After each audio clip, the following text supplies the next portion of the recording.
science fair. So this is what I wrote at the end of day 1. My rations are already very low. I was not prepared for this. I'm the kind of person that will snack on Cheez-Its and trail mix throughout the day. But now I can't do that, because I have to think of the freaking animals. What's in the box? I said, what's in the box? I said, what's in the box?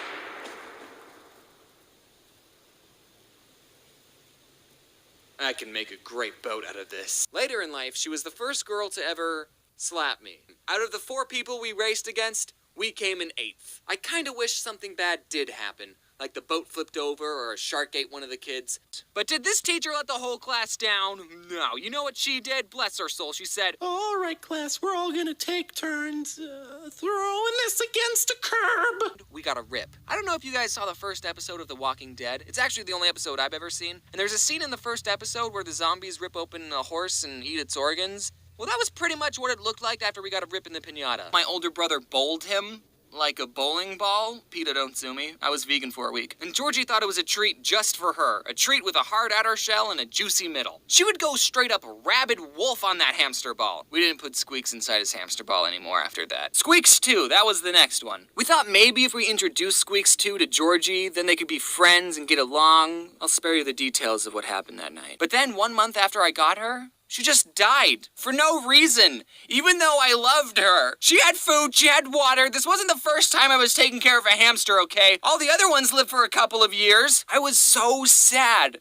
I totally got gypped. No wonder they were on sale. They were all halfway to death's door. They just loved themselves some glowing balls of heat. And then when someone opened the door, the moth saw all the other light inside and just flew straight in. More light? This place is absolutely glimmering! Its fate was sealed as soon as it crossed over the threshold. The whole sky was waiting above him. He flew upward, wings fluttering, ready to reclaim his moth life. Well, turns out there's a good reason giant moths only come out at night. And that's mostly because of camouflage and the fact that their predators are asleep. Harry had neither of those advantages at our playground in the middle of the day. Not 10 seconds had gone by when a bird from a nearby tree swooped down and grabbed Harry in its beak. Immediately, the entire kindergarten class began screaming. I want to share with you some pictures I've saved in Harry's scrapbook. Here are Harry's baby pictures. Here's Harry's first apartment. And here's the last thing Harry ever saw. I will remember you. Will you remember me? Do. I don't know the rest of this song, so I'm just gonna stop right now. Is M&M's. It's not a candy bar. Ow! What an astute observation! Mom's friend comes up to me and says, hey, would you be interested in helping tutor some 7th and 8th graders? Ew. Okay, 7th and 8th graders are between the ages 11 and 13, aka the worst time to be alive as a human. You're going through puberty, you're super self-conscious, no one wants to be your friend. 7th grade is just one big popularity contest, and everyone's losing. They were hugging me, and I'm just kidding, that didn't happen. No one cared. They were all still talking in their cliques. With all the kids I've talked to over the internet, that sounded wrong. With all the kids I've talked to, I was hoping that at least one kid had seen my stuff. But nope. So I just sat in silence. So, do you guys watch any YouTube videos? And most of the kids did the same thing, looking at me like I was weird. But one kid said, rice gum. Ugh, ew.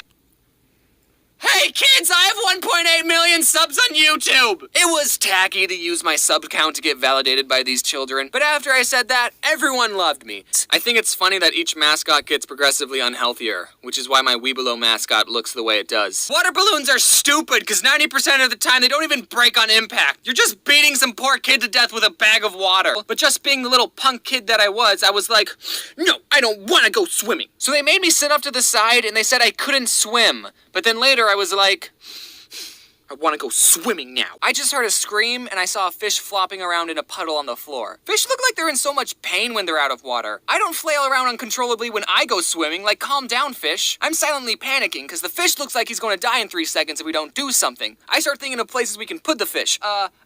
The toilet. But Balake, without saying anything, just immediately bent down, cupped the tiny fish in his hands. He ran back to the table, he put the fish in an empty goblet, and then he poured red Kool-Aid into the cup. Nah, I'm just kidding. He got a water bottle from under the table because they gave us water bottles, and the fish was fine, ladies and gentlemen. It all happened so fast, and thanks to Balake's quick thinking, he saved this little kid's fish. The kid was still a couple of feet down the hall. Balake took the goblet in his hands, he walked it over to the kid, he reached out his hand to give the kid his fish. And then he just chugged the drink! Balake! He drank the fish! And this little kid let out the most blood-curdling scream. Mr. James, are you the odd ones out? The odd ones out? I haven't heard that name in years. You shouldn't smoke in front of children, Mr. James. This is the most useless class that a person could take in school. Oh man. What is poetry? I'm sorry, Jeff, but the correct answer is all of them. They're all useless.